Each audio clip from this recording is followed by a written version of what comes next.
और बेटियां अपनी आबरू का सौदा कर रही हैं। जरा इनके मोबाइल तो चेक करो, मोबाइल में क्या क्या भर के रखा है।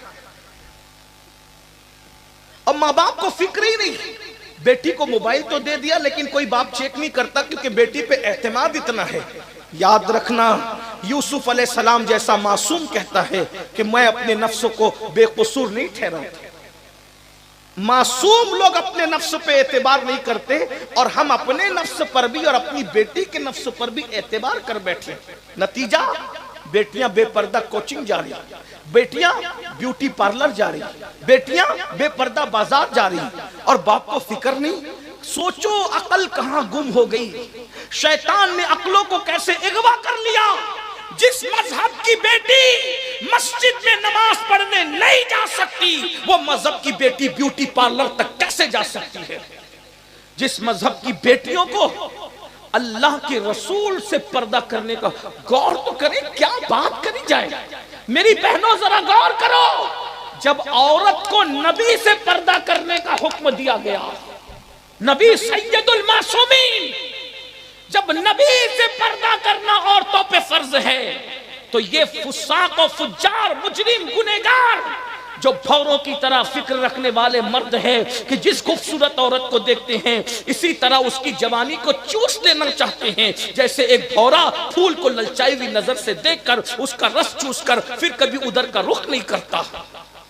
बेटियां मर्दों से जितना दूर रहेगी उनकी आबरू महफूज रहेगी। मुझे तो यहां एक बात याद आती, क्या मुसलमानों की बेटियां थी, मुसलमानों की बेटियां क्या थी, उनका तकवा क्या था, उनकी परहेजगारी क्या थी, उनको देखकर लोगों की जिंदगियां बदल जाती थी। यहाँ एक मुझे वाकया याद आता है, बहनों की खास तवज्जो आपकी भी, अगर आप सुन सकते बहुत अच्छे से सुन लें आप। हालांकि ये वक्त तो दुआ का है, चच्चू की दुआ लेनी चाहिए थी, तकरीर का नहीं। वैसे भी मैं अक्सर मुंतजिमीन को कहता हूं कि भाई हम तो रूखी सूखी तकरीर करने वाले लोग हैं, कोई मुकर्रिर नहीं है, ना अदीबाना अंदाज है ना खतीबाना लहजा है। हम सीधी सादी तकरीर सूफियों की गुलामी में करते हैं। हमसे 11 बजे बुलवा लिया करो ताकि जो वो जल्दी से निपट जाए। फिर वाकई जो बाज़ाब्ता मुकर्रिर है ना, उनको खड़ा करो इस सोती हुई रात में। लेकिन क्या करें कि जब रात की सिया जुल्फे कमर के नीचे ढलकती है तो हम जैसे बेहुनरों को माइक दे दिया जाता है और इम्तिहान लिया जाता है। लेकिन कोई बात नहीं, आपका सपोर्ट अच्छा है, और आपके सपोर्ट की दो वजह है। एक तो उस तरफ साहिब मजार है और इस तरफ चच्चू की रूहानियत है, इसलिए आप सुकून से सुन रहे हैं। तो सुन लीजिए। अब मैं एक बात कह के शायद बात मुकम्मल करूँ, तवज्जो करना। बेटियां मुसलमानों की कैसी थी, उनकी तरबियत कैसी थी, इसी पे बात पूरी होगी। लेकिन ये वाकया मैं अपने अल्फाज के जामे में अल्लामा अरशदुल कादरी की तहरीर का सहारा लेके पेश करना चाहता हूँ। ये वाकये को अगर आप ढूंढना चाहें तो इमाम याफई की शोरे आफाक किताब रौजुर रेहाहीन के अंदर ये वाकया मौजूद है, उसको सुनना। और अल्लाह से डरने वाले और अल्लाह से डर कर गुनाह को छोड़ने वालों की शान, इससे बहुत से निकात आपको मिलेंगे। इस पर मैं बात पूरी कर लूंगा।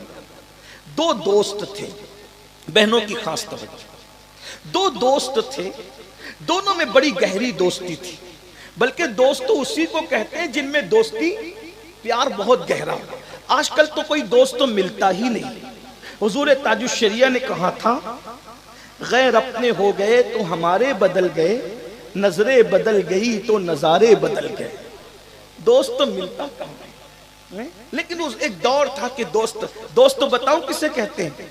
हजरत अनस इब्न मालिक कहते हैं दोस्त की पहचान ये है, अगर कंधे पे हाथ रख के कहे चल और वो पूछे कहां, वो दोस्त नहीं हो सकता। दोस्त की पहचान ये है कि जब कंधे पे हाथ रख के कहा चल, वो बगैर फिक्र के चल पड़े। यानी दोस्त उस पे इतना एतमाद हो, इतनी मोहब्बत हो, यकीन हो कि ले जाएगा तो किसी अच्छी जगह ही ले जाएगा। आज तो दोस्त मेरे भाई, जब लोग भाई के हक अदा नहीं करते, जो माँ बाप के हक अदा नहीं करते, वो दोस्तों के क्या हक अदा करेंगे। जो अपने माँ बाप को बुड्ढा बुड्ढी कहते हैं, डोकरा डोकरी कहते हैं, जो माँ बाप के जो वो दवा खाने का बिल देने के लिए हॉस्पिटल में लड़ते हैं कि तेरा बाप नहीं है, तेरा बाप नहीं है, वो क्या दोस्ती निभाएंगे। जो माँ बाप का हक अदा न करे, जो माँ बाप को छोड़कर कुत्तों को बिस्तर में लेकर सो रही है वो कौम, दोस्तों का हक क्या अदा कर? जो माँ बाप को तरसा और तड़पा करके भूखा रखकर कुत्ती और बिल्ली का ऑनलाइन खाने का ऑर्डर देती है, वो कौम क्या माँ बाप का हक अदा करेगी और क्या दोस्ती का हक अदा? रिश्ते तो बेवकूफ हो गए, रिश्ते तो बिल्कुल ऐसे ही हो गए। बस अब रिश्तों की एक ही जरूरत है, जिसको मालदार देखा उसको दोस्त बनाया, जिसको खूबसूरत देखा उसको दोस्त, बस दूसरी कोई बात नहीं। यानी दोस्ती नहीं है, मफाद परस्ती है। बहरहाल सच्चे दोस्तों की बात करें तो उनका दो दोस्त थे, बहुत प्यार था, लेकिन उनमें से एक दोस्त तो बड़ा खूबसूरत था, हसीन था, जमील था। उसका दूसरा दोस्त था, वो अक्सर देखता था कि जब भी कोई आग की भट्टी वट्टी जलती थी तो उसका दोस्त तो जलती हुई आग में हाथ डालता था और हाथ डाल करके निकाल लेता था। आग उसके हाथ पे असर नहीं करती थी। तो दोस्तों ने पूछा, यार ये आग तेरे हाथ पे असर नहीं करती, ये करामत है तेरी? कहा, वो मेरी करामत नहीं है, वो करामत किसी और की। कभी कभी ऐसा भी होता है, करामत किसी और की होती है, किसी और के सर मंड दी जाती है। लेकिन बहरहाल वो सच्चा था, उसने कहा भाई मेरी कोई करामत नहीं है, ये कोई और चीज है, वो अभी बताने की नहीं, ये राज है। तो दूसरे दोस्तों ने कहा, यही दोस्ती कि दोस्तों से भी राज छुपाया जाता है? दोस्तों से भी राज छुपाया जाता है ना, मुझे बताना पड़ेगा कि आग तेरे हाथ पर असर क्यों नहीं करती, उसकी वजह क्या है? बहनों की खास तवज्जो। उसने कहा, अगर तू सुनना चाहता है तो फिर ये ले सुन। अब वो दोस्त अपने दोस्त को आग हाथ पर असर न करने का राज बयान कर रहा है।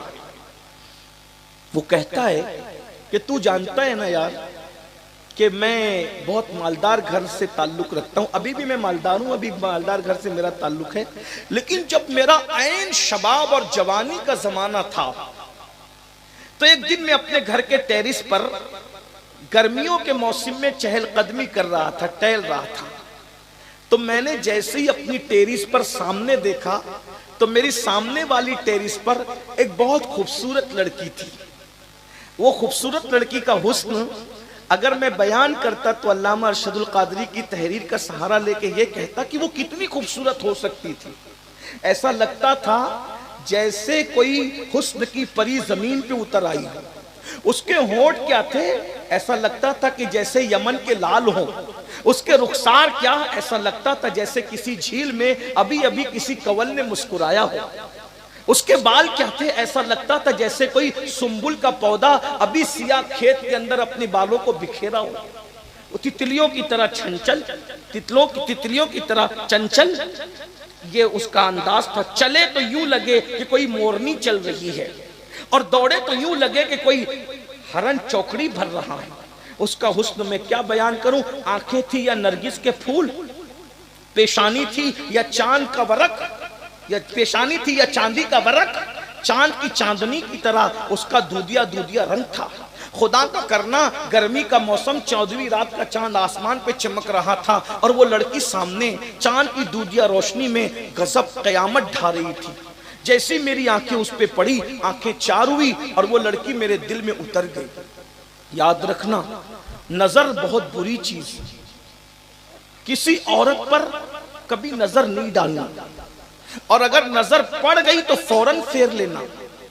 हजरत सुलेमान अलैहिस्सलाम कहा करते थे अपने बेटों को कि मेरे बेटो, इसको अल्लामा इब्नुल जौजी ने अपनी किताब में लिखा, मेरे बेटो अगर किसी नागिन के पीछे चलना पड़े तो चले जाना, मगर किसी खूबसूरत औरत के पीछे न जाना, क्योंकि नागिन डसती है तो जान जाने का खतरा है और किसी का हुस्न डसता है तो ईमान जाने का खतरा है।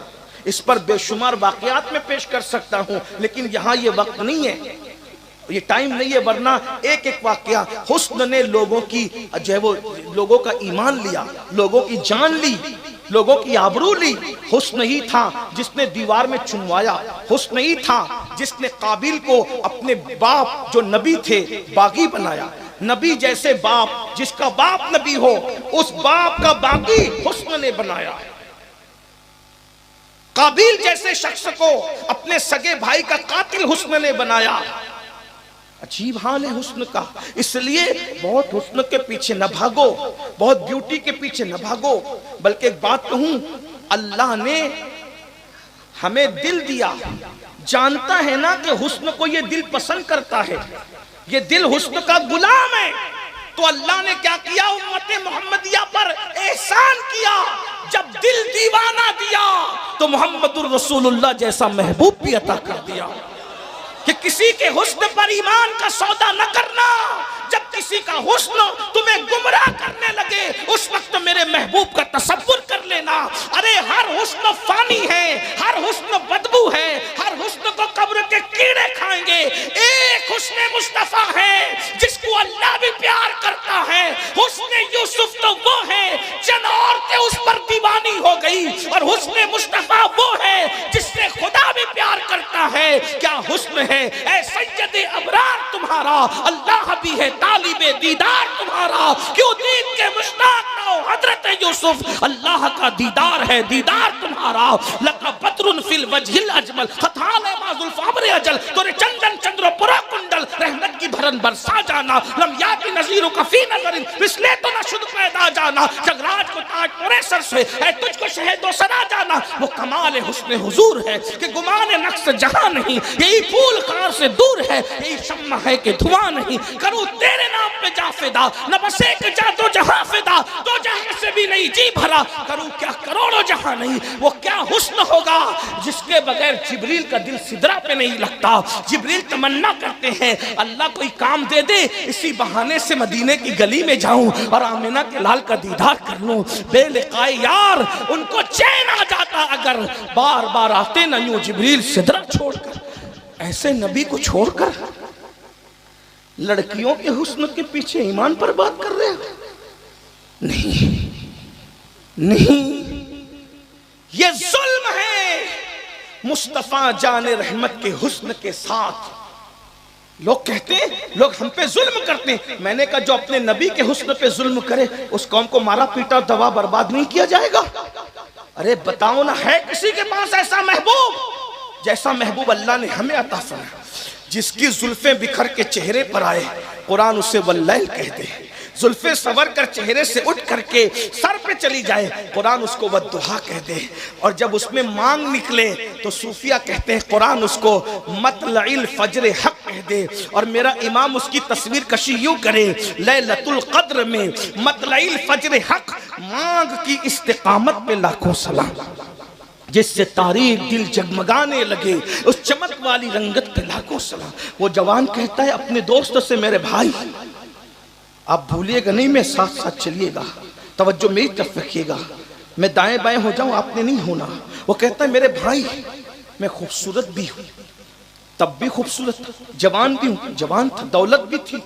उस लड़की से आंखें चार हुई, वो लड़की दिल में उतर गई। मैंने तहैया कर लिया, तय कर लिया, जैसे आजकल के मनचले छोकरे कर लेते हैं। उसने सोचा मैं हर चीज दांव पर लगाऊंगा, हर दौलत इज्जत शोहरत सब कुछ दांव पे लगाऊंगा, मगर इस लड़की को मैं हासिल करके रहूंगा, इसके हुस्न की लज्जतें चूस कर रहूंगा।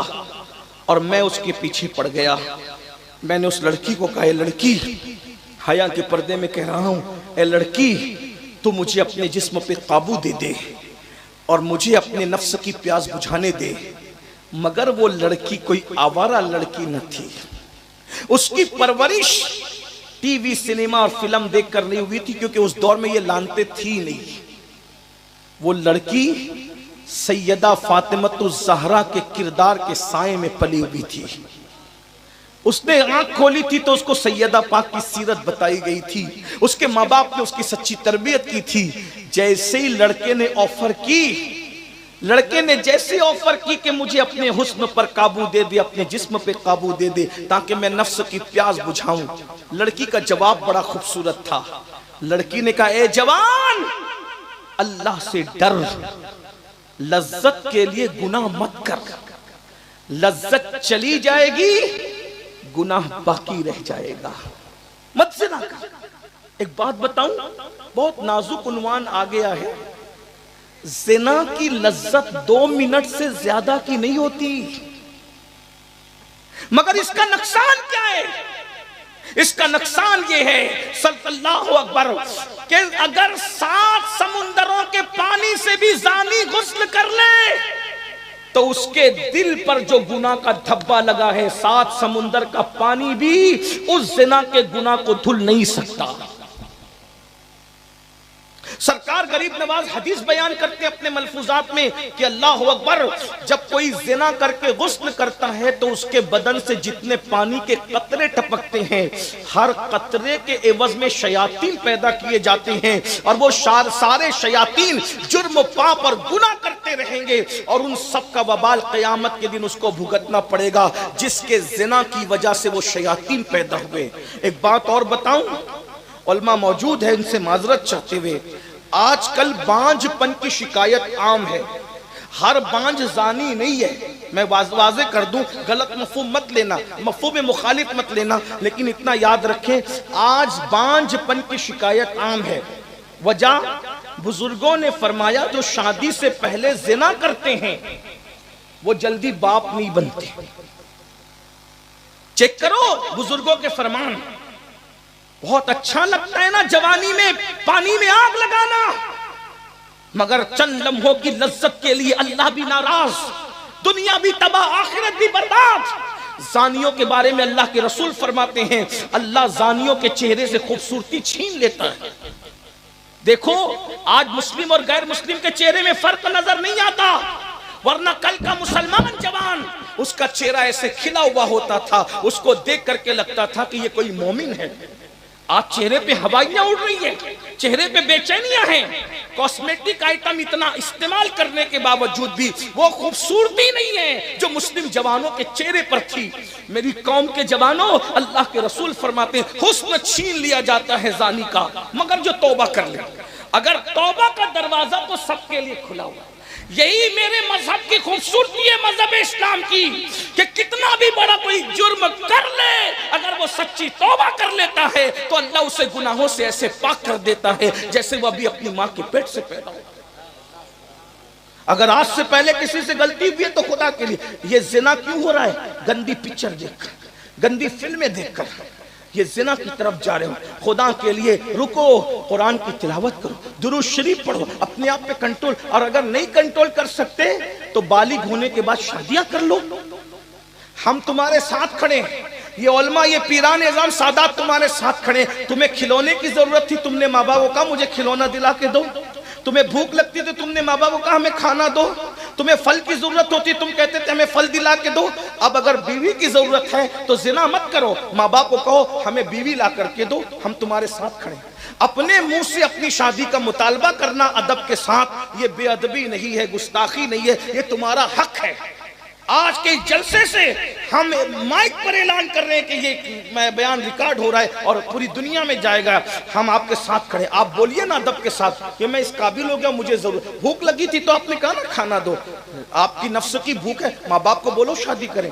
और माँ बाप से भी गुजारिश है कि बेटा बेटियों की शादी जल्दी कर दो।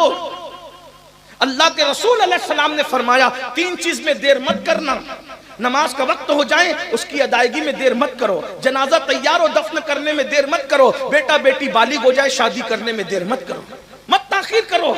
अभी तो ये होगा, अभी तो वो होगा, अभी गुर्बत है, अभी पैसे कहां से लाएंगे। मैंने कहा अल्लाह के बंदो, जब रसूलुल्लाह ने फरमाया था सहाबा से शादी करो, शादी करो, निकाह करो, निकाह करो, निकाह करो, तो गरीब सहाबा कहने लगे या रसूलुल्लाह हम गरीब हैं, हम कैसे निकाह करें, रखेंगे कहां, खिलाएंगे क्या। तो अल्लाह के रसूल अलैहिस्सलाम तो फिर रसूल हैं, लोगों की बोली बदलती है, मेरे नबी ने बोली कभी नहीं बदली, जो जबान से निकल गया निकल गया। जब सहाबा ने कहा हुजूर हम गरीब हैं, रखेंगे कहां, खिलाएंगे क्या, आका फरमाते हैं मोहम्मद रसूलुल्लाह ने ऐलान कर दिया जो अल्लाह की रजा के लिए पाक दामन रहने की नियत से, जिना से बचने की नियत से, पाप से बचने की नियत से निकाह करेगा, अल्लाह उसको माला माल करके उसकी गुर्बत को दूर फरमा देगा।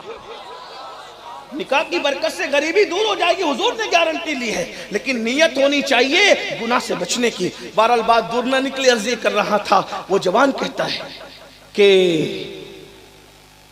मैंने उस लड़की को कहा कि क्या तू अपने जिस्म पे काबू देगी। उसने कहा अल्लाह से डर, लज्जत के लिए गुनाह मत कर, लज्जत चली जाएगी गुनाह बाकी रह जाएगी। वो हदीस पूरी कर दूं, आका फरमाते कि जिना करने से हुस्न जाता है। नंबर 2, जिना करने वाले की रोजी अल्लाह घटा देता है। नंबर 3, जिना करने वाले की उम्र भी कम हो जाती है। बुजुर्ग फरमाते हैं 30 साल की उम्र 3 साल में बदल जाती है, कभी कभी 3 दिन में बदल। जानी जल्दी मरता है, अगर वो तौबा ना करे तो मर जाओगे और क्या होगा। लज्जतें खूब उड़ा रहे हो ना, इसलिए तौबा करो। ये जलसे हंसी मजाक के लिए नहीं, लतीफा गोई के लिए नहीं, ये जलसे जन्नत का टिकट बांटने के लिए, ये जलसे एहतिसाब के लिए।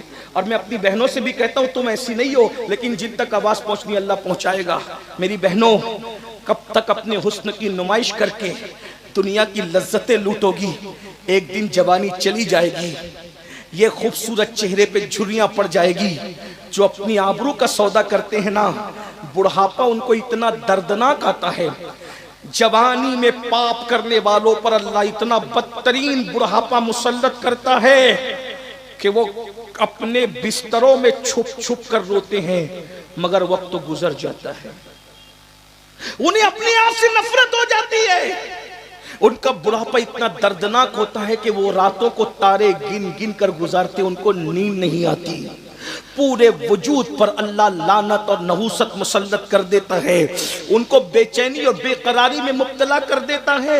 इसलिए जवानी में पाप मत करो। बल्कि सैयदुत ताइफा जुनैद बगदादी तो यहां तक फरमाते हैं, इमाम इब्ने अल्लाह अकबर रजब हम्बली अपने रसाइल में लिखते हैं कि बगदाद में एक बुढ़ा भीख मांग रहा था। भीख, तवज्जो करें, भीख मांग रहा था। बगदाद के बाजार में उसको कोई भीख नहीं दे रहा था। किसी ने कहा इमाम देखिए तो सही, जुनैद बगदादी का देखिए तो सही, बगदाद के लोग इतने कठोर और बेमुरव्वत हो गए, इस बुढ़े को कोई भीख भी नहीं दे रहा है। इमाम जुनैद बगदादी ने फरमाया, बगदाद के लोग बेटा बेमुरव्वत नहीं हुए, ये बुढ़ा जवानी में बड़े पाप करता होगा, इसलिए अल्लाह ने इस पर ऐसा बुढ़ापा मुसल्लत किया कि इसको कोई भीख भी नहीं दे रहा है। जब लोगों ने तहकीक की तो पता चला कि वाकई वो पापी था। जवानी की रातों में पाप करना बहुत अच्छा लगता है, मगर याद रखना कोई देखे ना देखे, अल्लाह देख रहा है। रात को पाप करके सुबह सफेद कपड़े टाइट इस्त्री करके निकलने वालों, ये सफेद कपड़ों की चमक दमक हमें मुत्तकी नहीं बना सकती। कोई देखे न देखे, अल्लाह देखता है। इरशाद फरमा रहा है, इन्नल्लाह काना अलैकुम रकीबा, अल्लाह तुम पर कड़ी निगरानी कर रहा है। मैं अपनी बहनों से भी कहूंगा, आपका छोटा भाई हूं, अगर आप उम्र में बड़ी हो, आपका बड़ा भाई हूं, उम्र में छोटी हो, हाथ जोड़कर कहता हूं अपने इस नाजुक वजूद पे रहम करो। जो गर्मी, मई की गर्मी तुम बर्दाश्त नहीं कर सकती, तो जहन्नम की गर्मी कैसे बर्दाश्त करोगी। तुम बिच्छू का डंक क्या, अल्लाह अकबर, चूंटी का डंक बर्दाश्त नहीं कर सकती। जब बदकारी की वजह से, हुस्न के नुमाइश की वजह से, आवारगी की वजह से जब ये जहन्नम के बिच्छू तुम पर मुसल्लत किए जाएंगे, जिसके बारे में कुरान कहता है, इन्ना बत्शा रब्बिका लशदीद, तेरे रब की पकड़ बड़ी सख्त है। अल्लाह से डरो, पाक दामन रहो, पाक दामनी की बड़ी बरकतें हैं। क्या हुआ, उस लड़की ने कहा, ए जवान, लज्जत के लिए गुनाह मत कर, लज्जत चली जाएगी, गुनाह बाकी रह जाएगा। वो जवान कहता है, मेरे दिल पे उसकी बात ने असर नहीं किया, मैं पीछे पड़ा रहा, हत्ता के उस लड़की की शादी हो गई तो मैं उसको भूल गया। वो जवान आवारगी कर रहा था, लेकिन शादी के बाद उसने पीछा छोड़ दिया। आजकल के छोकरे तो इतने गंदे हो गए कि शादी के बाद भी पीछे लगे रहते हैं, उसको जीने नहीं देते। ऐसे गंदों से मैं कहना चाहता हूं, तुम्हारे फोन से अगर उसकी तलाक हो गई तो उसकी जिंदगी का जिम्मेदार कौन है? उसके शौहर ने अगर उसको तलाक दे दी तो उसका क्या होगा? किसी की जिंदगी को बर्बाद मत करना। अल्लाह के रसूल फरमाते, कमा तदीनु तुदान, तुम जैसा करोगे तुम्हारे साथ वैसे ही किया जाएगा। किसी की जिंदगी संवार नहीं सकते तो उजाड़ते क्यों हो? किसी को खुशी नहीं दे सकते तो दुख क्यों देते हो? अपनी नफसानी ख्वाहिश के लिए शैतान का कैसा नंगा नाच बन रहे हो कि न इस्लाम का कि तुम्हारे नजदीक कोई कदर रह गई है, ना आखिरत की कोई फिक्र रह गई है। अल्लाह देख रहे हैं ना, इसका तसव्वुर रह गया है। तुम्हारी दास्तां तक भी ना होगी दास्तानों में। वो लड़की उसके चक्कर में नहीं है, उसकी शादी होगी, लड़का भूल गया, चले भूल गया तो भूल गया। वो लड़का कहता है अपने दोस्त को, हमारे इलाके में कहत पड़ गया, सूखा पड़ गया। समझते हैं ना कहत और सूखा समझ? जब कहत पड़, बारिश नहीं होती तो सूखा पड़ जाता है, लोग दाने दाने को, रोटी के टुकड़े को मोहताज हो जाते हैं। ये कहत क्यों आता है? एक सवाल है, कहत क्यों आता है? अल्लाह के रसूल फरमाते हैं 2 गुनाहों की वजह से कहत आता है, बल्कि 3 गुनाहों की वजह से। ये तो मेरे अपनी नाकिस मालूमात है, वरना और भी वजूहात हो सकती है। नंबर 1, जब लोग ज़कात नहीं देते तो कहत आता है। नंबर 2, जब सूद आम हो जाता है, ब्याज इंटरेस्ट जब आम हो जाता है तो कहत साली आती है। आज देख लो सूद भी आम है। मैंने पिछले कई मरतबा इस पूरे खित्ते में सूद पे बड़ी गुफ्तगू की। मुझे तो ये जुमला ही लर्जाता है। अल्लाह के रसूल की हदीस, आका अलैहिस्सलाम फरमाते हैं, जिसने सूद का एक लुकमा खाया गोया उसने अपनी माँ के साथ 36 मरतबा जिना किया। सैयदी आला हज़रत फतावा रज़विया शरीफ में हदीस नकल करते हैं, जो सूद का 1 दिरहम खाएगा 1000 साल तक वो जहन्नम की आग में जलाया जाएगा। इजी मनी के चक्कर में, शॉर्ट टाइम में करोड़पति बनने के चक्कर में सूद आम हो रहा है। बस अल्लाह रहम करे। तो जब ज़कात नहीं दी जाती तो कहत आता है, सूद आम होता है तो कहत आता है, ज़िना की कसरत होती है तो भी कहत आता है। वो जवान कहते हैं कहत हो गया, बारिश नहीं बरस रही थी, लोग रोटी के टुकड़े टुकड़े को परेशान थे, ऐसे में हर गरीब मालदार के दरवाजे पे भिखारी बन गया। जैसे कोविड में देखो, कोविड में मिडिल क्लास के लोग भीख मांग रहे थे कि नहीं मांग रहे थे? मिडिल क्लास तो दूर की बात, मालदार लोग भी परेशान हो गए थे ना। ऐसे हालात आते हैं तो हर गरीब मालदार के दरवाजे पे था। वो जवान अपने दोस्तों को कहता है कि मेरे अब्बू ने मुझसे कहा कि बेटा गरीबों को जितना बांट सकते हो बांटो, जितना तकसीम कर सकते हो करो। वो जवान कहता है कि मैं तकसीम करने के लिए बैठा, कतार लगी हुई थी। क्यों लगी हुई थी? और सब लोग मांग रहे थे, मैं देता जा रहा था, देता जा रहा था, देता जा रहा था। अचानक मेरी नजर क्यों पे पड़ी, कतार पर पड़ी, तो मेरे पैरों के नीचे से जमीन खिसक गई। क्यों?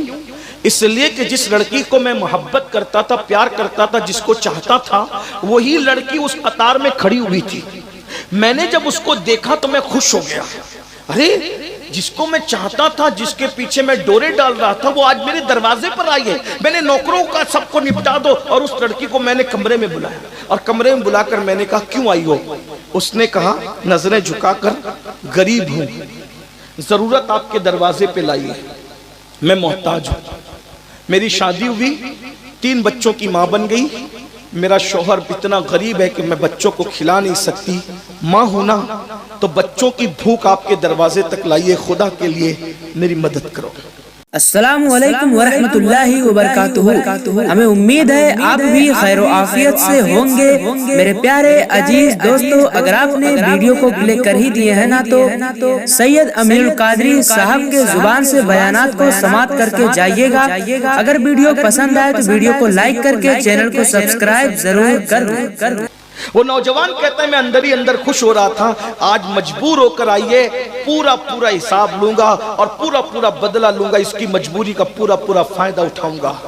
और उसने कहा ए लड़की, आज भी वही सवाल है, अपने जिस्म पे काबू दे दे, अपने हुस्न पर कंट्रोल दे दे, तेरे कदमों में दौलत का अंबार लगा दूंगा। लेकिन वो लड़की फिर अपनी आबरू बचाने के लिए कहती है जवान, अल्लाह से डर, लज्जत के लिए गुनाह मत कर, लज्जत चली जाएगी, गुनाह बाकी रह जाएगा। अल-मुख्तसर ये कि मैंने कहा, सोचा कि चलो इसको आजमाओ, तो मैं तुम्हें नहीं दूंगा, कुछ नहीं दूंगा। उस लड़की ने कहा तुम कुछ नहीं दोगे, मैं आबरू का सौदा नहीं कर सकती। वो चली गई। कहते हैं जब वो घर गई, उसके नन्हे नन्हे बच्चे, 3 बच्चे भूख से बिलक रहे थे। एक बच्चे ने कहा माँ, या तो खिला दो या तो हमारा गला दबाकर हमें मार डालो, ताकि हम भूख की तकलीफ से बच जाएं। एक माँ के लिए कितने दर्दनाक वो लम्हात होते होंगे जब उसका बच्चा उससे ये कहता होगा माँ माँ होती है, माँ माँ होती है, माँ सिर्फ माँ होती है। जो माँ को जानते हैं वो जानते हैं खुदा की रहमतों का मजहर माँ होती है, रहमतुल लिल आलमीन की रहमतों का मजहर माँ होती है। याद रखना, ये माँ की भी अहमियत जानो और बाप की भी अहमियत जानो। जब तक माँ का साया सर पर है, दुनिया की कोई ताकत तुम्हारा कुछ नहीं बिगाड़ सकती। जब माँ का साया सर से उठ जाता है तो नबी को कहा जाता है, हजरत मूसा अलैहिस्सलाम एक मर्तबा तूर पर माँ के इंतकाल के बाद निकले तो कुदरत की तरफ से आवाज आई, मूसा जरा संभल कर आना। अर्ज करते मौला, हम पहली मर्तबा तो नहीं आए, कभी आपने इस तरीके से संभलने के लिए नहीं कहा परवरदिगार, आज तू संभलने के लिए फरमा रहा है। इरशाद होता है, कल तक तुम्हारी माँ जिंदा थी, जब तुम घर से निकलते थे तो माँ दुआ करती थी, अल्लाह मेरे मूसा की हिफाजत करना। अब तुम्हारी माँ दुनिया से चली गई है, अब तुम्हारे लिए दुआ करने वाला पीछे कौन है मूसा? इसलिए समझने को माँ थी वो माँ। बस बच्चों को बिलकता और तड़पता देखकर उसने फैसला किया, आज मैं पलट के जाऊंगी और वो मुझसे जो कहेगा मैं उसकी हर बात मान लूंगी। क्या जाएगा, बच्चों का पेट भर जाएगा, तौबा का दरवाजा तो खुला हुआ है ना। फिर मैं बाद में तो आज गुनाह कर लो, कल तौबा कर लेंगे। ये शैतान का बहुत बड़ा फरेब है। मैं कहता हूं कि तौबा करने की मोहलत मिलेगी भी। अगर गुनाह करते करते मर गए तो क्या होगा? अलबत्ता वो लड़की पहुंची इस तसव्वुर के साथ, चलो आबरू का सौदा कर लेते। जैसे गई, लड़के ने कहा, क्या चाहती हो? मेरे बच्चे बिलक रहे हैं, ऐ जवान मेरी मदद कर, मैं बच्चों को भूखा नहीं देख सकती। मेरे बच्चे तो कहते हैं कि माँ या तो गिजा दे दो, खाना दे दो, या मार डालो। माँ होना बर्दाश्त नहीं कर सकती, मदद करो ना मेरी कुछ। वो समझ गया कि अब तो ये मेरी बात पे जरूर अमल करेगी, क्योंकि बच्चों के लिए ये अपनी आबरू का सौदा कर लेगी। मेरी बहनों, क्या वो औरत थी, क्या वो लड़की थी? उसने जैसे कहा कि अपने जिस्म पे मुझे कंट्रोल दो, जैसी उस लड़की ने तसव्वुर किया कंट्रोल देने के लिए, उसका पूरा वजूद अल्लाह के खौफ से लरजने लगा, कांपने लगा। और उस लड़की ने कहा, किस तसव्वुर के साथ मैं अपने जिस्म पे तुझे कंट्रोल दूं, क्योंकि अल्लाह देख रहा है। और जब अल्लाह देख रहा है, क़यामत में अल्लाह पूछेगा कि तूने ज़िना क्यों किया था, तो मैं अल्लाह को क्या जवाब दूंगी? उस लड़के के कोई असर नहीं हो रहा था। फिर लड़की के दिल में जब अल्लाह का खौफ ठाटे मारने लगा उसके सीने में, तो लड़की ने कहा, सुन, मैं अपने एक एक बच्चे को भूख से बिलक बिलक के मरता तो देख लूंगी, मगर मैं जिना नहीं करूंगी, अल्लाह की नाफरमानी नहीं करूंगी, क्योंकि अल्लाह ने तो रोजी का वादा किया है ना। जिसने चोंच दिया वो दाना भी देगा। अब मैं तेरे पास पलट कर नहीं आऊंगी, अगर तुझे मदद करना हो तो अब तू मेरे घर चल के आएगा। लड़की गई, बच्चे इंतजार में थे, माँ को आता देखेगा, माँ ले आई। माँ ने कहा, अभी इंतजाम होगा, इंतजार करो। और उसने मुसल्ला बिछाया और सुन्नत फातिमी पर अमल करते हुए अल्लाह से कि मेरे अल्लाह, तूने तो वादा किया है ना कि जो मुझसे डर के गुनाह नहीं करते, मैं ऐसी जगह से उसको रोजी दूंगा जहां उसका गुमान भी नहीं जाता। मौला, मैं तेरे खौफ से गुनाह से बची, अब मेरे लिए रोजी का इंतजाम कर दे मौला। बस इतना कही रही थी कि दरवाजे पे दस्तक हुई। वो नौजवान अपने दोस्त को अपनी दास्तान बताते हुए कहता है, जब दरवाजे पे मैंने दस्तक दी, दरवाजा खोला तो उस लड़की ने पूछा, अब क्यों आया है बता। मैंने कहा, बहन, ये मेरी तरफ से तोहफा कबूल कर लो। आज मैंने उसको पहली मर्तबा बहन का दर्जा दिया था। मैंने कहा, ये तोहफा कबूल कर लो। उस लड़की ने कहा, क्या जिस्म पे कंट्रोल मांगोगे? नहीं, मैं तो तुम्हें बहन कह रहा हूं। जब तुम गरीब होकर अल्लाह से इतना डरती हो, तो मुझे मालदार हो के अल्लाह से कितना डरना चाहिए। ले लो ये तोहफा। उस लड़की ने कहा, नहीं, अभी नहीं लूंगी। सजदा शुक्र अदा किया और सजदा शुक्र अदा करके उस लड़की ने मेरे लिए दुआ की, ए अल्लाह, इसने मेरी मदद की, इसने मेरी मदद की, मेरे तकवे की वजह से इसको हिदायत नसीब हुई। अब ये मुझे बहन कहता है, अगर ये अपने कौल में सच्चा है तो मैं तुझसे डरती हूं, तो मेरी दुआ इसके लिए है कि इसके ऊपर तू दुनिया की आग भी हराम कर दे और आखिरत की आग भी हराम कर दे। वो दोस्त अपने दोस्तों को कहता है, ये उस अल्लाह से डरने वाली लड़की की दुआ का नतीजा है कि जब मैं दुनिया की आग में हाथ डालता हूं तो आग मेरे हाथ पे असर नहीं करती। और मुझे अल्लाह से उम्मीद है कि उसने उसकी इस दुआ को कबूल किया तो दूसरी दुआ भी उसने कबूल कर ली है। उसने दुआ की थी, दुनिया की आग भी हराम हो और जहन्नम की आग भी हराम हो। जब दुनिया की आग मेरे हाथ पे असर नहीं करती तो जहन्नम की आग मेरे हाथ पे इंशाअल्लाह असर नहीं करेगी। आप मुझे बताएं, जो अल्लाह से डर के गुनाह से बचे, जब उसकी दुआ से दूसरों पर आग हराम हो जाती है तो खुद उसके अपने वजूद का आलम क्या होगा। इसलिए गुनाह से बचो, अल्लाह से डरो, और जब भी गुनाह करने को जी चाहे तो तसव्वुर करो कि अल्लाह देख। अब गुफ्तगू का बिल्कुल आखिरी वक्त है और ऐसे में बारान रहमत का नुज़ूल शुरू हो गया है।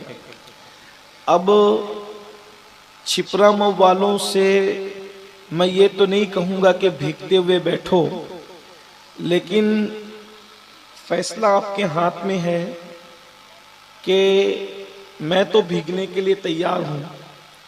कितने लोग हैं जो मेरे साथ बयान आखिरी तक सुनेंगे? सुभान अल्लाह, सुभान अल्लाह। वादा कर रहे हो भैया, आप छोड़ के नहीं जाना? ठीक है, माशाल्लाह। तो अगर आप लोग बैठेंगे तो मैं भी कुछ सुनाऊंगा, इसलिए कि हम करबला वाले लोग हैं। सुभान अल्लाह, बेशक। हमारे बुजुर्गों ने कहा करबला वाले सैयदों को छोड़कर भागते नहीं हैं, बेशक। सुभान अल्लाह, सुभान। और जो भागते हैं वो करबला वाले नहीं होते। उनको पानी नहीं मिला तो भी वो 72 डटे रहे, और यहाँ पानी आ गया तो भी इंशाअल्लाह ये हुसैनी डटे रहेंगे इंशाअल्लाह। और थोड़ी देर, ज्यादा देर मैं भी आपको आजमाइश में नहीं रखूंगा, लेकिन अगर आप सुनना चाहेंगे तो एक बार सब बुलंद आवाज से आशिकों की तरह दुरूद शरीफ पढ़े। मैं मुख्तसर गुफ्तगू करता हूँ, या जितने आपका ज़ौक़ सलामत है एक बार बुलंद आवाज से दुरूद शरीफ पढ़े। अल्लाहुम्मा सल्ली अला सय्यदिना मौलाना मुहम्मदिन मादनिल जूदी वल करम वालिहिल किराम अजमईन। सलातुम व सलामन अलैका या सय्यदी या रसूल अल्लाह। सलातुम व सलामन अलैका या सय्यदी या जद्दल हसन वल हुसैन। आपने उर्स से मुताल्लिक भी गुफ्तगू सुन ली, हुजूर गौसे पाक से मुताल्लिक भी गुफ्तगू सुन ली। अब मुझे जो उन्वान दिया गया है मैं उस उन्वान पर थोड़ी सी गुफ्तगू करता हूँ। अल्लाह तबारक व ताला मुझे हक कहने और आप सबको हक सुनकर उस पर अमल करने और उसे आम करने की तौफीक अता फरमाए, आमीन। ये जो बारिश के कतरे आप देख रहे हैं, आप सबको समझ में आ रहा है ये बारिश के कतरे कितनी तादाद में हैं? हजारों की तादाद में हैं, लाखों की तादाद में हैं, या करोड़ों की तादाद में है? क्या कोई इसको गिन सकता है? नहीं गिन सकता। अल्लाह के रसूल सल्लल्लाहु अलैहि वसल्लम ने फरमाया क़यामत के करीब मेरी उम्मत पर ऐसे फितने उतरेंगे जिस तरीके से रात के वक्त सिया बादल छा जाते हैं और बादल के जो सिया बादलों की घंघोर घटाएं छा जाती है, तो किस तरीके से सर्राटेदार जोर की बरसात होती है। ये हल्की हल्की फुवार में इतने कतरे हैं कि हम इसको गिन नहीं सकते, लेकिन जब सर्राटेदार बारिश हो तो आप मुझे बताइए क्या उन कतरों को कोई गिन सकता है? अल्लाह के रसूल सल्लल्लाहु अलैहि वसल्लम ने इरशाद फरमाया करीब कयामत जैसे सर्राटेदार बारिश बरसती है, घंघोर घटाएं छाने के बाद, बादल घिरने के बाद मेरी उम्मत पर ऐसे फितनों का ज़हूर होगा। हर सुबह नए फितने, हर शाम नए फितने, मेरी उम्मत फितनों को देखेगी। और फरमाया हाथ पे अंगारे रखने की तरह ईमान बचाना मुश्किल हो जाएगा। हालत ये होगी कि सुबह को लोग मोमिन होंगे, शाम होते होते लोग काफिर हो जाएंगे, शाम को लोग मोमिन होंगे, सुबह होते होते लोग काफिर हो जाएंगे।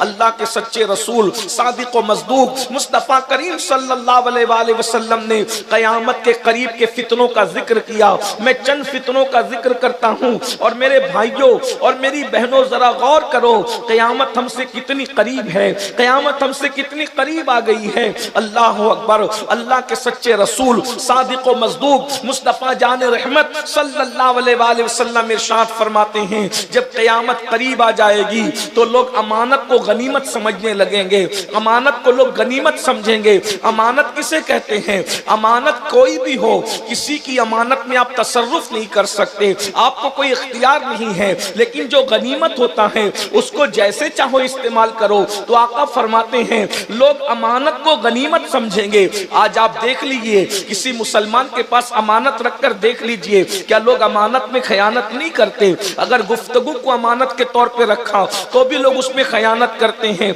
माल को अमानत के तौर पे रखा लोग उसमें भी खयानत करते हैं। कहीं हम ऐसा तो नहीं माज़ अल्लाह के मुनाफिक हो गए? अस्तगफिरुल्लाह अलियाज़ु बिल्लाह। इसलिए कि अल्लाह के सच्चे रसूल सादिक व मज़दूक ने मुनाफिक की 3 निशानियां बयान फरमाई।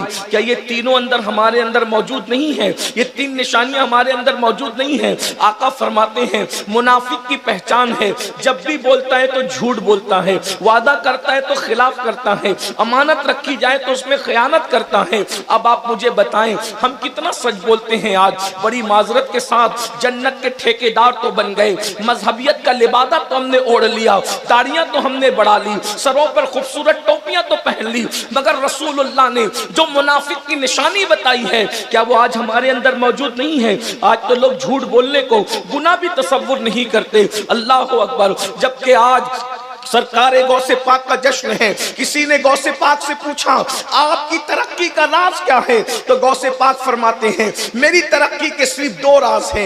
एक तो ये कि मैं हमेशा सच बोलता रहा और हमेशा हलाल खाता रहा। सच बोलने की बरकत से और हलाल खाने की बरकत से अल्लाह ने मुझे इस मकाम पर पहुंचा दिया कि ठोकर लगाते हैं तो मुर्दे जिंदा हो जाते हैं। अल्लाह अकबर। आज आप अंदाजा करें, मेरे आका सल्लल्लाहु अलैहि वसल्लम ने इरशाद फरमाया नमाजों को जाय किया जाएगा।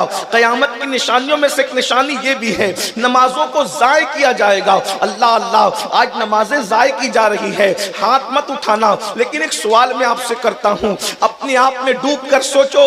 अल्लाह के बंदो, अल्लाह रब्बुल इज्जत के बंदा होने का दावा करते हैं, मुस्तफा जाने रहमत से इश्क का दावा करते हैं। कितने लोग हैं जो इशा की नमाज पढ़ करके आए हैं और कितने लोग हैं जो जाकर के फजर की नमाज का इरादा रखते हैं? नहीं नहीं, यहाँ पर हजारों की तादाद में बहनें भी मौजूद हैं, आप भी मौजूद हैं। कितनी बड़ी कुर्बानी दे रहे हो, नींद कुर्बान कर रहे हो, बारिश के मौसम में भीगने बैठे हो, लेकिन बताओ तो सही, क़यामत की निशानियों में से निशानी है नमाजें ज़ाय कर दी जाएगी। अल्लाह अकबर। मेरी कौम के पास अब नमाज की इतनी अहमियत भी नहीं रही जितनी अहमियत वो 500 की नोट को देते हैं। अगर 500 की नोट गुम हो जाए तो मूड ऑफ हो जाता है, माथे पर शिकन आ जाता है, इंसान का चेहरा उतर जाता है। 500 की नोट गुम होने पर ये है, लेकिन अगर फजर की नमाज छूट गई तो माथे पर शिकन तक नहीं आता। जोहर की नमाज चली गई, कुछ नहीं, इसलिए कि ये कौम ठंडे दिल से बैठी हुई है। नमाज नहीं भी पढ़ेंगे तो जन्नत मिलेगी। सुन लो, दिल के कानों से सुन लो, अल्लाह के रसूल सल्लल्लाहु अलैहि वसल्लम इरशाद फरमाते हैं, अल्लाह अल्लाह इरशाद फरमाया तुम्हारे मेरे रसूल ने नबी की बात मानकर अगर मुसलमान हो तो दिल के कानों से सुनो। अल्लाह के रसूल ने इरशाद फरमाया जिसकी नमाज नहीं उसका कोई दीन नहीं, जिसकी नमाज नहीं उसका दीन नहीं। और यहाँ हफ्ते हफ्ते भर की नमाजें ज़ाय हो रही हैं। गेम खेल रहे हैं नमाज के वक्त, क्रिकेट देख रहे हैं नमाज के वक्त, फिल्म देख रहे हैं नमाज के वक्त। है किसी में ताकत कि एक नमाज के छोड़ने पर अल्लाह जो अजाब देगा उस अजाब को बर्दाश्त करने की ताकत है? मक्खी और मच्छर का डंक बर्दाश्त करने की ताकत नहीं, खेत का बिच्छू अगर डंक मार ले तो बर्दाश्त करने की ताकत नहीं। मैं अपनी बहनों की भी तवज्जो चाहता हूँ। मेरी बहनों, नमाज की अहमियत क्या है? अल्लाह अकबर। अगर सुबह 6 बजे बेटे को स्कूल रवाना करना है तो ठंडी में माँ 5 बजे उठकर उसका टिफिन तैयार करती है। अपने बेटे के लिए तो 5 बजे कड़ाके की सर्दी में उठकर स्कूल भेजने के लिए उसका टिफिन बनाती हो, लेकिन क्या 5 बजे कभी नमाज फज्र के लिए भी मेरी बहनों तुम बेदार हुई हो? अरे अल्लाह अकबर। मैं मना तो नहीं करता, बिल्कुल टिफिन बनाओ, अपने बच्चों को अच्छी तरह पालो, अपने बच्चों को खिलाओ, लेकिन एक बात कहता हूँ, जो बेटा बड़ा होने के बाद तुम्हारे साथ वफादारी करेगा या गद्दारी करेगा इसकी कोई गारंटी नहीं है। दुल्हन का चेहरा देखकर माँ बाप को छोड़कर चला जाएगा या नहीं जाएगा इसकी कोई गारंटी नहीं है। उसके लिए तो तुम सुबह 5 बजे उठ सकते हो, कभी अपने अल्लाह के लिए भी सुबह 5 बजे उठे, कभी अल्लाह के लिए भी सजदे के लिए उठे। जो कौम स्कूल से ज्यादा नमाज को अहमियत न दे वो कौम इज्जत के साथ कैसे जी सकती है? वो कौम वकार के साथ कैसे जी सकती है? सुन लो, ये नर्म नर्म जिस्म, ये नाजुक जिस्म जो मक्खी और मच्छर के डंकों को बर्दाश्त करने की ताकत नहीं रखता। अल्लाह के रसूल सल्लल्लाहु अलैहि वसल्लम फरमाते हैं जहन्नम में सबसे सख्त तरीन अगर किसी को दिया जाएगा तो वो बेनमाजी को दिया जाएगा। मेरे आका का फरमान सुन लो। आका करीम सल्लल्लाहु अलैहि वसल्लम फरमाते हैं कि जहन्नम में एक वादी है, उस वादी का नाम वादी हबहब है। उसके अंदर एक वादी है, उसका नाम वादी लमलम है। जब जहन्नम की आग ठंडी पड़ने लगती है, उस वादी को खोला जाता है और जहन्नम की आग फिर से भड़कने लगती है। एक दिन में जहन्नम जिससे 36 मरतबा पनाह मांगता है, उस वादी का हाल ये है। सबसे गर्म वादी जहन्नम की वो है जिसका जिक्र अल्लाह के रसूल ने फरमाया। आका करीम के सहाबा लरस गए क्योंकि वो हुजूर पर यकीन कामिल रखते थे। सहाबा ने अर्ज की, या रसूल अल्लाह सल्लल्लाहु अलैहि वसल्लम, जो जहन्नम की सबसे गर्म वादी है उसमें किसको दाखिल किया जाएगा? तो मेरे आका फरमाते 3 लोगों को दाखिल किया जाएगा। नंबर 1, जो नमाज नहीं पढ़ता, उस सबसे गर्म वादी में वो दाखिल होगा। नंबर 2, जो हराम लुकमा खाता है उसको दाखिल किया जाएगा। नंबर 3, जो झूठी कसम खाता है उसको उसके अंदर दाखिल किया जाएगा। आपसे पूछता हूं, अपने घर के चिराग की आग को बर्दाश्त करने की ताकत नहीं है और जहन्नम में जाने का सामान कर रहे हो? क्या तुम्हें अपने आप से मोहब्बत नहीं? तुम्हें अपने आप से प्यार नहीं? अल्लाह के रसूल फरमा रहे कि जहन्नम की सबसे गर्म वादी में बेनमाजी को रखा जाएगा। फजर की नमाज छूट रही है, जोहर की नमाज छूट रही है, और आपका अगर ये जहन कहता है कि नहीं मौलाना, अल्लाह के रसूल की शफाअत तो है ना, हुजूर तो हमें बख्शवाएंगे ना, फिर ये मौलवी लोग हमें इतना क्यों डराते हैं? अल्लाह करीम है, वो बख्श देगा।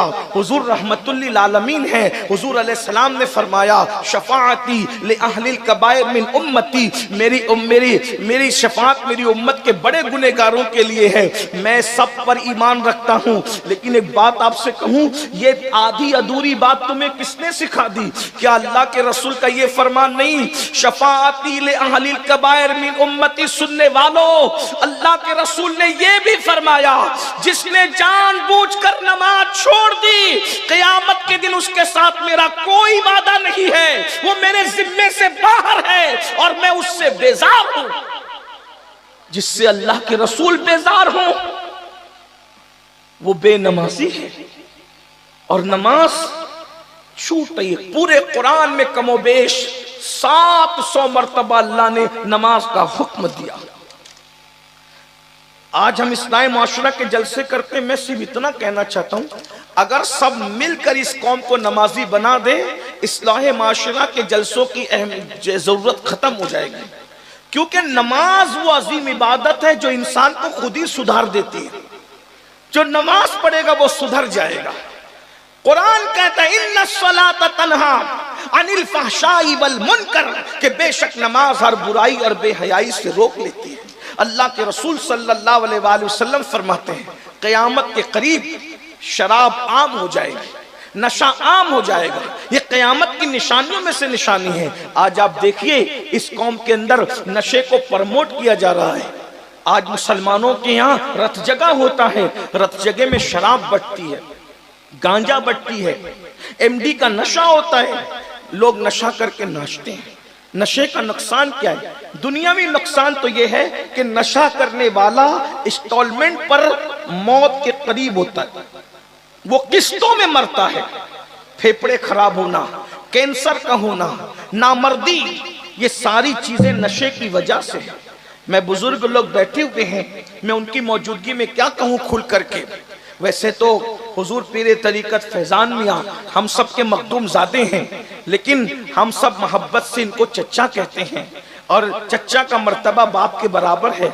यूं भी इनकी मौजूदगी में तकरीर क्या हो सकती है, लेकिन बहरहाल इनकी पुश्त पनाही में मैं ये बात कहूँ, आज नौजवानों को सबसे ज्यादा फिक्र ये रहती है कि मर्दाना ताकत खत्म नहीं होना चाहिए, लोगों की ये फिक्र रहती है।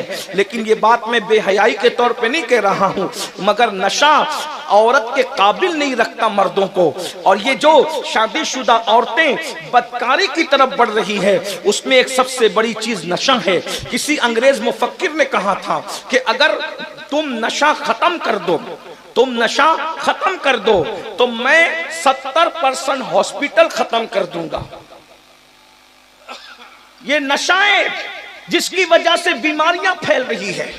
ये नशाएं जिस पर रोड पर एक्सीडेंट हो रहे हैं। मेरे भाई, कोरोना में उतने नहीं मरे रोजाना जितने एक्सीडेंट में मरते हैं, और उसकी सबसे बड़ी वजह नशा है। नशा करके लोग बाइक चलाते हैं, नशा करके लोग गाड़ी चलाते हैं। नतीजा क्या होता है?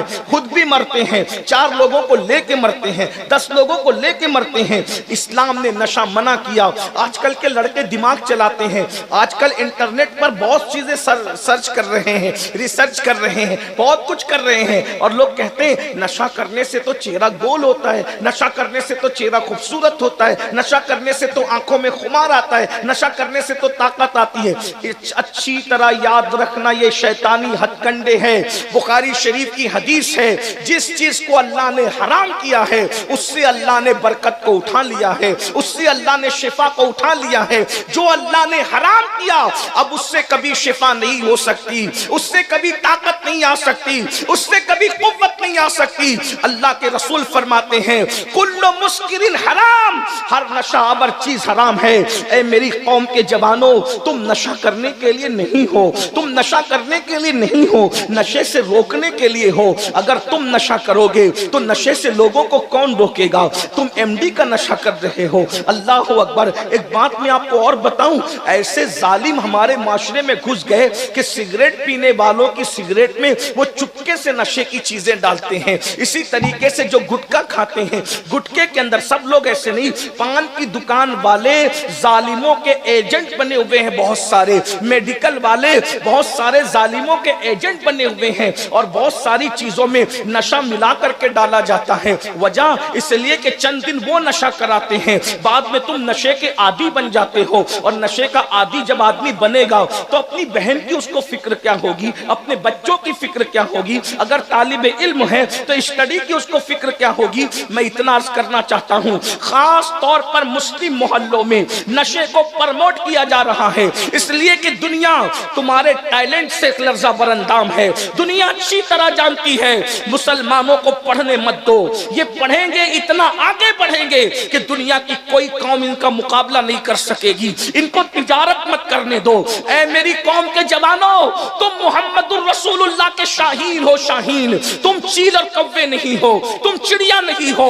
इकबाल ने जब भी मुस्लिम जवानों को मुखातिब किया है, शाहीन मुस्तफा कह के मुखातिब किया है, वो काबे रसूल कह के मुखातिब किया है। वो कहता है नहीं तेरा नशे मन कसरे सुल्तानी के गुंबद पर, तू शाही है बसेरा कर पहाड़ों की चट्टानों में। वो काबी रूह जब बेदार होती है जवानों में, नजर आती है उनको अपनी मंजिल आसमानों में। मेरे अजीज, एक जवान अगर चाहे तो पहाड़ों को काट कर उसमें रास्ते बना सकता है। एक जवान अगर चाहे तो अल्लाह अकबर जमीन को खोद कर उसमें नहरें निकाल सकता है। वो जवान ही थे मेरे भाई जिन्होंने ओहद को फतह किया था, जिन्होंने खंदक खोदी थी, जिन्होंने खैबर फतेह किया था। अल्लाह अकबर। अरे खैबर फतेह करने वाला तो ऐसा जवान था जिसकी जवानी का ऐलान मुस्तफा जान रहमत ने फरमाया था, ला फतह इल्ला अली, ला सैफ इल्ला जुल्फिकार। अली की तरह कोई जवान नहीं है और जुल्फिकार की तरह कोई तलवार नहीं है। आज जवानों से जवानी छीन लेना चाहते हैं, इसलिए तुम्हें नशे का आदी बनाया जाए। एमडी का नशा, दवाओं का नशा, शराब का नशा। मेरी कौम के जवानों, अपने टैलेंट को पहचानो। हिंदुस्तान को सजाने से लेकर हिंदुस्तान को बचाने तक किसका किरदार है? मुसलमानों का किरदार सफ़े अव्वल में है। सोने की चिड़िया किसने बनाया था? मुसलमानों ने। उलमा जानते हैं, तारीख पढ़ो। अंग्रेजों के हिंदुस्तान आने से पहले कलकत्ता के एक एक मुसलमान ताजिर के पास इतनी दौलत थी कि इतनी दौलत बरतानिया के शाही खजाने में नहीं हुआ करती थी। तुम इतने मालदार थे, लोग तुम्हें गरीब करना चाहते हैं। नशा करोगे तो कारोबार नहीं करोगे, नशा करोगे तो पढ़ोगे नहीं। और हिंदुस्तान में ताजमहल किसने बनाया? कलमा पढ़ने वाले ने। लाल किला किसने बनाया? कलमा पढ़ने वाले ने। और फिर हिंदुस्तान को आखिरी में एटमी ताकत जिसने दी है वो भी कोई और नहीं है, वो भी अब्दुल कलाम नाम का कलमा पढ़ने वाला है। तुम्हारे टैलेंट से लोगों को बड़ा खतरा है। इतने भोले न बनो, इतने सादा न बनो, अपनी सेहत का ख्याल रखो। बल्कि एक बात मैं आपसे अर्ज करूं, अपने नबी को देखो, रसूलुल्लाह ने पूरी जिंदगी कभी मैदे की रोटी नहीं खाई। उलमा से पूछो, रसूलुल्लाह ने कभी मैदे की रोटी, हालांकि मैदे की रोटी खाना नाजायज और हराम नहीं है, क्यों नहीं खाई? इसलिए कि मैदा खाने से सुस्ती आती है। अल्लाह के रसूल इस कदर फिट रहना चाहते थे, बल्कि वो तो कुछ भी खाते उनकी सेहत पे कोई असर न पड़ता, मगर तालीम उम्मत के लिए कि जो चीज सुस्त कर दे वो ग़िज़ा भी अल्लाह के रसूल ने कभी नहीं खाई। जो चीज सुस्त कर दे वो ग़िज़ा भी अल्लाह के रसूल ने नहीं खाई। तो जो चीज नशा पैदा करे, हुजूर का उम्मती वो कैसे इस्तेमाल कर रहा है? बीमार पड़ोगे, और बीमारियां जब बढ़ेगी तो चंदा करना पड़ेगा। आप नशा करने वालों के बच्चे जब स्कूल जाते हैं ना, वो एहसास कमतरी का शिकार होते हैं, क्योंकि लोग उनको चिढ़ाते हैं। नशा करने वाला गटरों के किनारे पड़ा रहता है। तुम गटर के किनारे पड़े रहने के लिए नहीं हो, तुम कौमों के साथ में खड़े रहने के लिए हो। अपनी अजमत को पहचानो। और ये तो दुनियावी बात मैंने की, आखिरत में नशे का नुकसान क्या है? आखिरत में नशे का नुकसान क्या है? अल्लाह के सच्चे रसूल सादिक व मस्दूक मुस्तफा जान रहमत सल्लल्लाहु अलैहि वसल्लम इरशाद फरमाते हैं, अगर आप दुनिया के नुकसान से बेखौफ हो तो कम से कम आखिरत का अजाब तो देखो। अल्लाह के रसूल फरमाते हैं, नशा करने वाला जब कयामत के दिन आएगा तो उसकी आंखों से खून और पीप बह रहा होगा, आंखों से खून और पीप बह रहा होगा, और उसके पूरे बदन पर सांप और बिच्छू चिपके हुए होंगे। ये कौन कह रहा है? अल्लाह के रसूल। कौन सी किताब में ये हदीस है? फकी अबुल लैस समरकंदी रदी अल्लाह ताला इस हदीस को नकल करते हैं अपनी किताब कुर्रतुल उयून के अंदर, कि पूरे जिस्म पर सांप और बिच्छू चिपके हुए होंगे, और किस अंदाज से नशा करने वाला आएगा। और नशा करने वाले मेरे भाई, तू अपनी दुनिया भी तबाह कर रहा है, तू अपनी आखिरत भी तबाह कर रहा है। अपनी जवानी का एहसास कर। ये जवानी किसी डॉक्टर से नहीं मिलती, ये जवानी दवाओं से नहीं मिलती। ये जवानी 16 साल में शुरू होती है और 50 साल में खत्म हो जाती है। जवानी खत्म होने के लिए आती है, बुढ़ापा न खत्म होने के लिए आता है, बुढ़ापा अपने साथ में ले जाने के लिए आता है। अपनी जवानी की कद्र करो। ये जवानी में अय्याशियां करके अपनी सेहत को बर्बाद मत करो, अपनी सेहत को तबाह मत करो। सुनो सुनो, अल्लाह के सच्चे रसूल फरमाते हैं कि जब नशा करने वाला आएगा, पूरे बदन पर सांप और बिच्छू चिपके हुए होंगे, आंखों से खून और पीप बह रहा होगा, और जिन जिन आलात से वो नशा करता था वो आलात उसके हाथ में होंगे, और उसके मुंह से पाखाना निकल रहा होगा। वो पाखाने की उल्टी करते करते मैदान महशर में आएगा। ये किसने कहा? ये मौलवी साहब ने नहीं कहा, ये जलसे के नाजिम ने नहीं कहा, ये किसी मुकर्रिर ने नहीं कहा, ये दुनिया के सियासी लीडर ने नहीं कहा, ये उसने कहा जो अपनी मर्जी से कभी बात ही नहीं करते। जबान उनकी होती है, कलाम खुदाबंद कुद्दूस का होता है। वह अल्लाह का इरशाद फरमाता है, वमा यंतिकु अनिल हवा इन हुवा इल्ला वह्युन यूहा। अल्लाहु अकबर। आका फरमाते हैं, अल्लाह अल्लाह, हुजूर अलैहिस्सलाम फरमाते हैं, पाखाने की उल्टी मुंह से जब कयामत के दिन पाखाना निकल रहा होगा, एमडी का नशा करने वालों, शराब का नशा करने वालों, अल्लाहु अकबर, जरा गौर तो करो। नशे की गोलियां लेने वालों, नशे की चीजों का नाम बदल बदल करके पीने वालों, मैं जानता हूं यहां कोई नशेड़ी नहीं है, नशा करने वाले इतनी रात को जलसे में नहीं बैठते, मगर इंटरनेट के जरिए से हम अल्लाह से उम्मीद करते हैं, जिन कानों को इस गुफ्तगू की जरूरत है, मेरा अल्लाह उन कानों तक इन बातों को पहुंचाएगा, और किसी की हिदायत का सामान होगा इंशाअल्लाह। अल्लाह के बंदो, नशे से निकलो। कोई कहता है मौलाना बहुत टेंशन में होते हैं तो नशा कर लेते हैं। मैंने कहा नशा वो करे टेंशन में जिस कौम के पास टेंशन का इलाज न हो। अरे नादान, मुस्तफा जाने रहमत पे दुरूद पढ़ ले, तेरे सारे टेंशन दूर हो जाएंगे। अल्लाह का जिक्र कर, तेरे सारे टेंशन दूर हो जाएंगे। अल्लाह इरशाद फरमाता है, अला बिज़िक्रिल्लाहि तत्मइन्नुल कुलूब। आगाह हो जाओ, अल्लाह के जिक्र से दिलों को चैन मिलता है। खुदा का जिक्र क्यों नहीं करते? अल्लाह का जिक्र क्यों नहीं करते? कितना आसान है अल्लाह का जिक्र।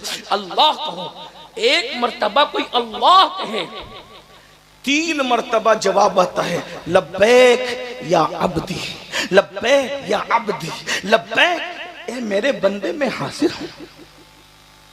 तुम एक बार अल्लाह को पुकारते हो, अल्लाह 3 मर्तबा तुम्हें जवाब देता है। हमारे कान उसको सुन नहीं पाते, लेकिन हमें हदीस रसूल पे यकीन है कि जब हम अल्लाह को पुकारते हैं तो वो जवाब देता है। इसलिए कि हमारा अल्लाह दूर नहीं है, हमारा अल्लाह गूंगा बहरा नहीं है। मेरा अल्लाह तो फरमाता है, अल्लाहु अकबर, व इज़ा सअलका इबादी अन्नी फइन्नी करीब। ऐ मेरे महबूब, जब मेरे बंदे मेरे मुतालिक आपसे सवाल करें, यानी मेरे बंदे मेरा पता पूछें कि अल्लाह कहां है, तो तुम उनको बता दो कि अल्लाह तुम्हारे करीब है। कितने करीब है? हुआ माकुम ऐनमा कुंतुम, तुम जहां कहीं हो अल्लाह तुम्हारे करीब है। कितना करीब है? नहनु अक़रबु इलैहि मिन हब्लिल वरीद, अल्लाह तुम्हारी शहरत से ज्यादा करीब है। तो अल्लाह के रसूल अलैहिस्सलाम ने फरमाया, नशा आम होगा। फिर मेरे और तुम्हारे सच्चे रसूल इरशाद फरमाते हैं, औरतें कपड़े पहनकर भी नंगी घूमेगी। ये हदीस रसूल है, औरतें कपड़े पहनकर भी नंगी होगी। सहाबा को ताज्जुब हुआ।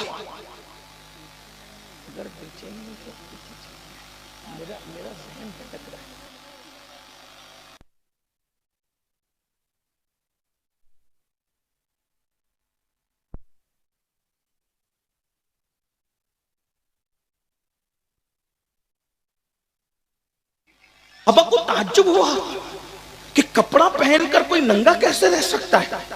तो बताया गया कि उनके कपड़े इतने पतले पतले होंगे कि कपड़ा पहनकर भी कपड़ा पहनने का मकसद हल नहीं होगा। आज देखो अपनी बच्चियां बगैर आस्तीन के कपड़े में घूम रही कि नहीं घूम रही। पूछो इन उलमा से, मुफ्तियान किराम से फतवा पूछो कि कोहनी के ऊपर औरत अगर हाथ खोल करके घूमे और ना महरम को बताए तो उसका हुक्म क्या है। आज पर्दा खत्म हो गया, कोई अपने जैसा इंसान देख रहा है तो औरतें जल्दी से मुंह छुपा लेती है कि मोहल्ले वाले ये ना कहें कि फुला की बीवी बेपर्दा घूमती है, फुला की बेटी बेपर्दा घूमती है, फुला की बहन बेपर्दा घूमती है। अरे मोहल्ले वालों के खौफ से मुंह छुपाने वालों, खुदा देख रहा है, इसका तुम्हें ख्याल नहीं? अल्लाह तो देख रहा है। औरतों पे पर्दा फर्ज है। अल्लाह के रसूल सल्लल्लाहु अलैहि वसल्लम फरमाते हैं, औरत सबसे ज्यादा अल्लाह का कुर्ब उस वक्त पाती है जब वो पर्दे में रहती है। आज अगर हमारी कौम की बेटियां लड़कों से राब्ते में आई हैं, सब ऐसी नहीं है लेकिन आज की ये दास्तान है, तो उसकी वजह बेपर्दगी। एक मोबाइल की लालच पर, एक मोबाइल गिफ्ट करने की लालच पर क्या क्या लुटा देती है कौम की बच्चियां। सब ऐसे नहीं, मैं जानता हूं, लेकिन चंद है, उन चंद तक खुदा ये बात पहुंचाए अपने कर्म से। पतले लिबास, बाइक पे घूमने का की लालच, शादी का लालच, इतनी भोली होती है कौम की बच्चियां, सब लुटा देती है। वजह गुर्बत नहीं है।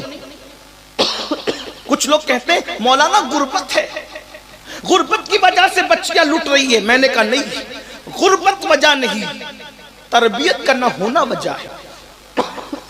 आज बेटियों को वो तरबियत नहीं, आज बेटों को वो तरबियत नहीं। बेटे नशे की तरफ जा रहे, बेटे नाजायज हराम काम की तरफ जा रहे हैं।